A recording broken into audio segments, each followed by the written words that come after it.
Good day students, it is time for exam time of P block elements.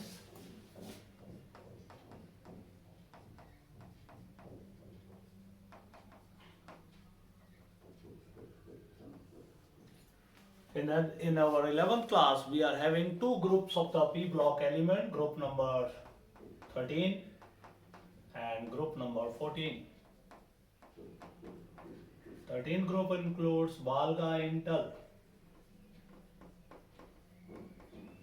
14th group include Kasi G Sanpao. Atomic number of boron is 5, carbon is 6, aluminium is 13, it is 31, then we have 49, 81, here it is 14, it is 32, it is 50, and we have 82.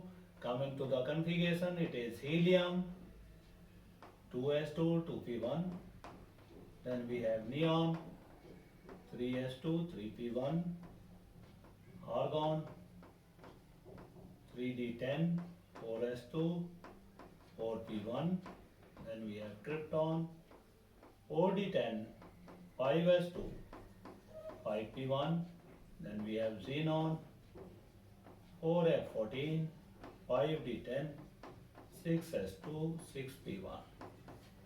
In next family, we are adding one electron to the p subcell. Remaining configuration remains same. For example, in this case, it is 2s2, 2p2, then we have neon. The remaining configuration 3s2, 3p2, argon, 3d10, 4s2, 4p2, krypton, 4d10, 5s2, 5p2, then we have xenon, 4f14, 5d10, 6s2, 6p2. General configuration in this family, ns2, np1, here we have ns2, np2. So first question was, write electronic configuration of group number 13 and group number 14 elements. Then we come to second question. We are first of all discussing group number 13. Question number 2 is why boron does not form tripositive ions. Not form. It is due to high sum of first three ionization energies. Boron does not form tripositive ions. Then comment upon oxidation states of boron family. Boron can form compounds in +3 state by sharing of electrons. Aluminium can form compounds in the covalent as well as in the ionic state. It can show +1 and +2 state in the gaseous form, and it shows +3 state in the solid form. The lower member, due to inert s pair effect, they prefer to show +1 state. These three members, they prefer to show +1 state. Their +3 state is also existing, but it is less stable due to inert s pair effect. Now our next question is, define inert s pair effect. It is the tendency on the part of s electrons not to take part in the chemical reaction. It is due to poor shielding effect of the 3d subcell in case of gallium and germanium, 4d subcell in case of indium and your tin, and then we have 4f subcell and 5d subcell in case of thallium, and here we are having 4f and 5d in case of the lead. So the s electron, they are poorly shielded by the f and d subcell. That's why they are held strongly by the nucleus and are not able to participate in the reaction. Then comment upon melting and boiling point of the boron family members. Boron has high melting and boiling point because of covalent network among its atom, while the melting and boiling point, it then decreases in case of the aluminium and gallium, and then increases in case of the lower member due to strong metallic bonding. Which member of the boron family it has highest electronegativity? So highest electronegative element is boron.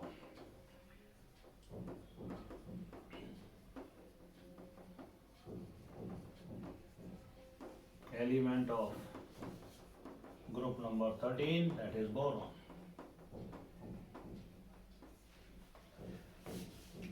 Then we have what type of compound they are formed by members of boron family. Boron prefers to form covalent compound due to its small size. It forms the compound by sharing of electrons, while aluminium form the both ionic as well as covalent compounds. Coming to the hydrides of boron family, discuss hydrides of boron family.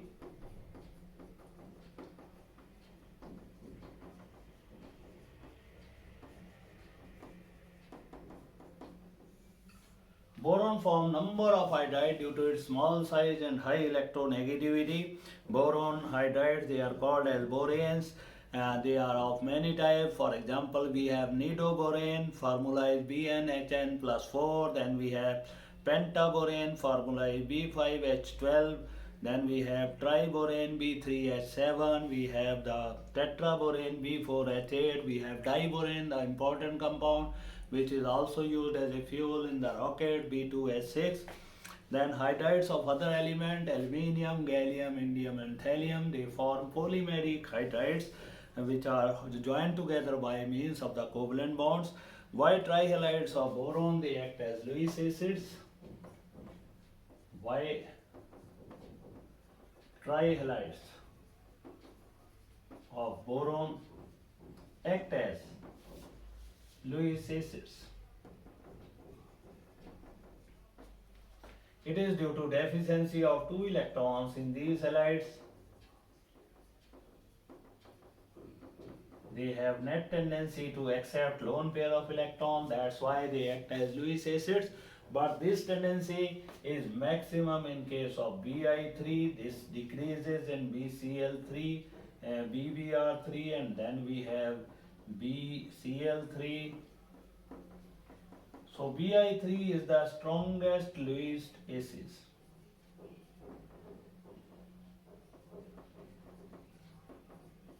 Bf3 is the weakest. It is due to p-pi bonding, which is possible due to small size of fluorine. They are p orbital, they are nearer to each other, and they overlap sideways. The deficiency of the electron that is being fulfilled internally. But in case of the Bi3, the p orbital, they are far away from large sized iodine p orbital. So this sideways overlapping, it will be weak in this case. So it will have the tendency to accept electron from outside.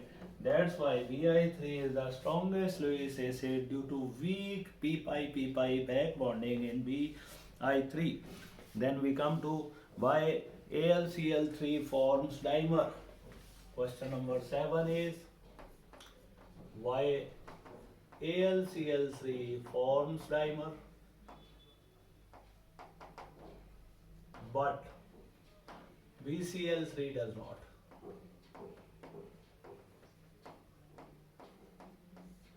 It is due to large size of aluminium. p-pi back bonding is not possible in AlCl3, which is possible in BCl3. So it completes its deficiency of 2 electrons by p-pi back bonding. In aluminium chloride, it cannot be done because of the large size of Cl and aluminium. But in this case, the aluminium chloride, it completes its deficiency by forming dimer with the neighboring aluminium chloride. Here Cl supplies electron to aluminium, its Cl will supply electron to this aluminium, and this is a dimer of AlCl3. Due to less difference in the sizes of Cl and Al, the bridges of Cl, they are stabilized between 2 large sized aluminium atom in this case. Then we have another question, why AlCl3 when dissolved in water produces large amount of energy? It is due to very small size of aluminium.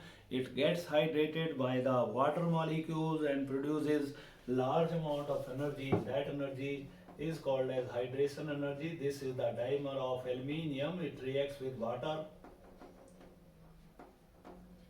produces 2Al H2O 6, a complex.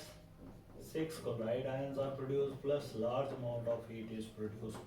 During this reaction, this energy is called as hydration energy of the aluminium. Then what are the characteristics of hydrides of hydroxides of aluminium and boron? What are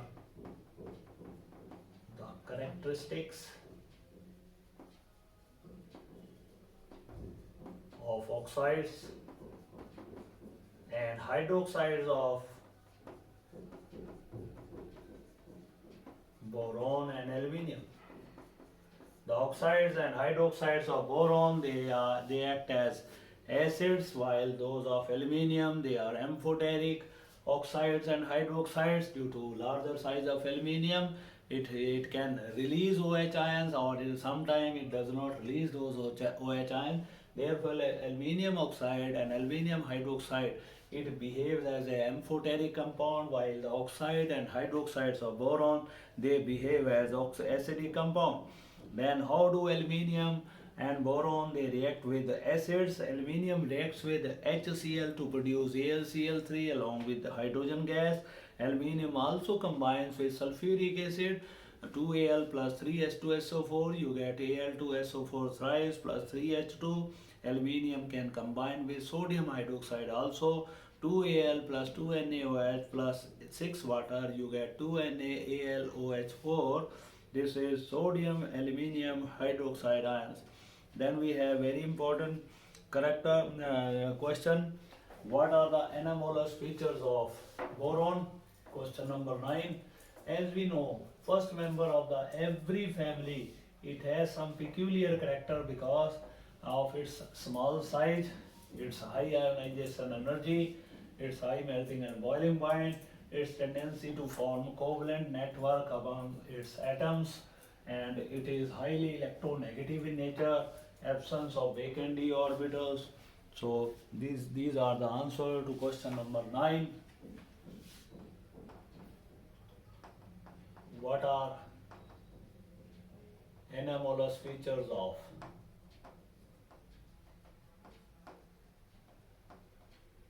boron? So answer is small size, high ionization energy, high melting and boiling point,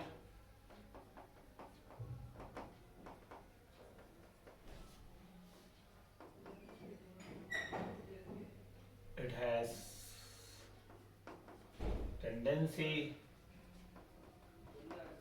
to form covalent bonds,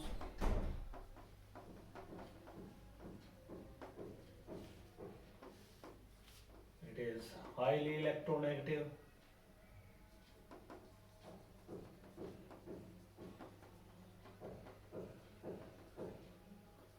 its oxides and hydroxides are acidic, it does not have no vacant d orbital to extend its coordination number.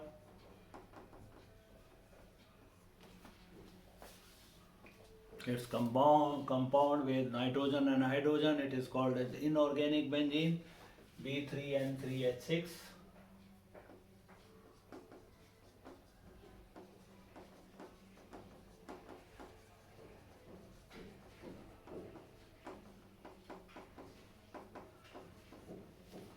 So these are the characteristics of anomalous characteristics of boron. Then what is diborane? Give its preparation and structure.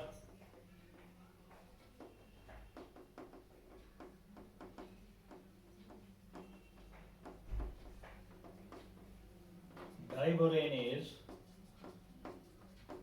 B2H6, preparation 2BCl3 combines with 6LiF. On heating, it will give you B2H6, 6HIF, BF3. So it will give you B2H6 plus 6LiF. Diborane has the structure where it has bridged hydrogens and terminal hydrogens. In this type of structure, boron is sp3 hybridized. These are called as bridged hydrogen. These are called as terminal hydrogens.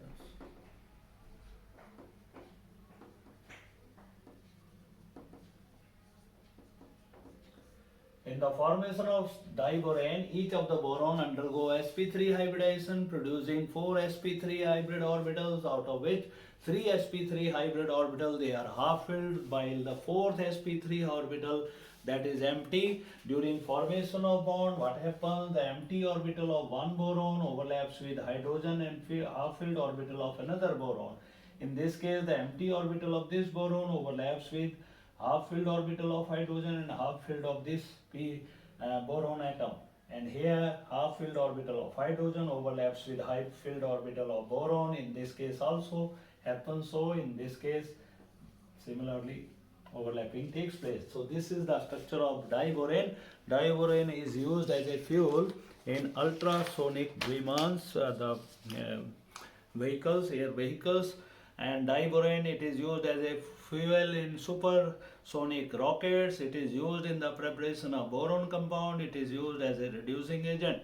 Then what is borax? Borax is, question number 11 is, what is borax? Borax is actually Na2B4O7 having 10 water molecules. Now how it is prepared? It can be prepared from colemanite. If ore of boron, formula is Ca2B6O11. When it is heated with sodium carbonate, we get sodium borax Na2B4O7 plus sodium metaborate 2NaBO2. Along with that we get 2CaCO3. Similarly, when boric acid is heated with sodium carbonate, again we get borax powder. What are the properties of borax? It is a white crystalline solid. It is soluble in water. It is basic in character because when it dissolves in water, it produces strong alkali like NaOH, and it reacts with water producing boric acid, and it combines with acids to produce boric acid. It combines with HCl and sulfuric acid to give boric acid. Now what are the action of it? It formed the basis of borax bead test. What is borax bead test? This test is performed in the lab to identify the colored ions of the metal salt. What we do, we take the platinum wire and a loop is created at the terminus of the platinum wire. On this loop we heat borax powder. When a glass, colorless glass is formed in the loop of the platinum wire, then the colored salt is put on this colorless glass and again heated. The color which appears on this glass, that helps us to identify the colored metal ion present in our salt in the laboratory. So what is done during that test? When we heat borax, first of all it loses water molecules, loses 9 water molecules and is left with only 1 water molecule. It is again heated, then it will produce your B2O3. B2O3 combines with colored metal oxides, cobalt metaborate will be formed here. These are having different colors. So color of these metal metaborate helps us to identify the metal given in the given salt. Then what are the preparations of boric acid? Boric acid, as we have already discussed, it can be prepared by heating borax with sulfuric acid or boric acid or with water. All these three methods they will produce boric acid. When borax is treated with HCl in the presence of water, we get boric acid and sodium chloride. Similarly, borax when treated with sulfuric acid and water, it also produces boric acid. We can get boric acid by treating BCl3 with water. We get H3BO3 plus HCl. Now, what are the properties of boric acid? It is a weak monobasic acid. It is less soluble in cold water but more soluble in hot water. When it is heated, it produces at 370 Kelvin H3BO3, loses a molecule of water and gives HBO2. HBO2 on further heating at 410 Kelvin will produce tetraboric acid, and tetraboric acid when heated red hot it will produce B2O3, that is boron trioxide, which also form the basis of borax bead test. Then what are the uses of boric acid? It is used in the glazing pottery, the signing articles. It is used in the preservation of milk, of china clay, the signing articles of china clay. They are called as glazing pottery. Used in the eye washing. It is used in the carom playing. It is also used in the playing cards. Now, what are the uses of boron? It is used in the steel industry to prepare hard steel. It is cadmium boron rods. They are used to slow down the fast moving neutrons. And aluminium, what are the uses of aluminium? Aluminium is used in the transmission cables. It is aluminium powder is also used in the thermite welding process. It is used in the preparation of aluminium paints and the preparation of alloys. So this is all about first family of the P block element. Then we'll discuss the second family in our next lecture.